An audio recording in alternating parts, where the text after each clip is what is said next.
High বন্ধুরা, welcome to my blog. দেখুন, অনেক দিন ধরেই একটা জায়গায় যাব করছিলাম, কিন্তু অনেক কাজেই ফেঁসেছিলাম, তার জন্য যাওয়া হচ্ছিল না। আর আমি একা যাব নাই ভেবেছিলাম, তাই ফ্যামিলির সাথে কোথাও যাওয়াটাই আনন্দটাই অনেকটা।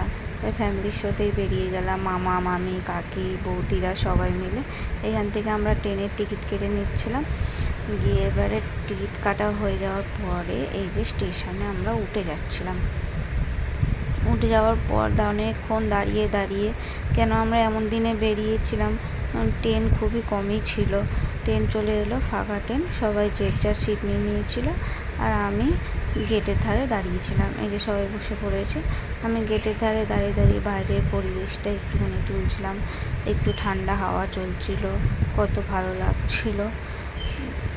তো ট্রেন থেকে আবার নেমে গেলাম। নেমে যাওয়ার পর এখানে উঠে এরপরে আমরা চলে যাব অটো স্ট্যান্ডে। তো ওখান থেকে অটো ধরে নেবো সবাই মিলে। কোথাও একা গেলে একটা আলাদা, আর ফ্যামিলির সাথে যাওয়ার মজাটাই খুব আনন্দের। আমার বাড়ি থেকে খুবই কাছে জায়গাটা, কিন্তু আমি আমার বাড়ি থেকে যাইনি। আমি ফ্যামিলির সাথে যাব বলে আমি আমাদের ও বাড়ির থেকে গেছিলাম। তারপরে দেখুন, এখানে আমি লঞ্চে উঠে গেছিলাম। ও বাবা, এখানে গঙ্গাটা তো অনেকটাই বড় ছিল, আর আমার তো খুবই ভয় লাগছিল পার হতে। তাও ভয়ে মায়ের নাম করতে করতে পার হয়ে গেলাম। ফাইনালি আমরা পৌঁছেই গেছি। আপনারা দেখে বুঝতেই পারছেন কোথায় জায়গাটা। আপনাদের ভালো লাগলে একটু ভিডিওটা শেয়ার করে নেন। এই যে এখানে আমি পুজো ডালা কিনে নিলাম, আর এখানে সবাই একটুখানি টিপ পরে নিচ্ছিল সিঁদুরে। তারপরে আমরা এগিয়ে চললাম। এই যে জায়গাটা দেখে বুঝতেই পারছেন, বড় মায়ের মন্দির।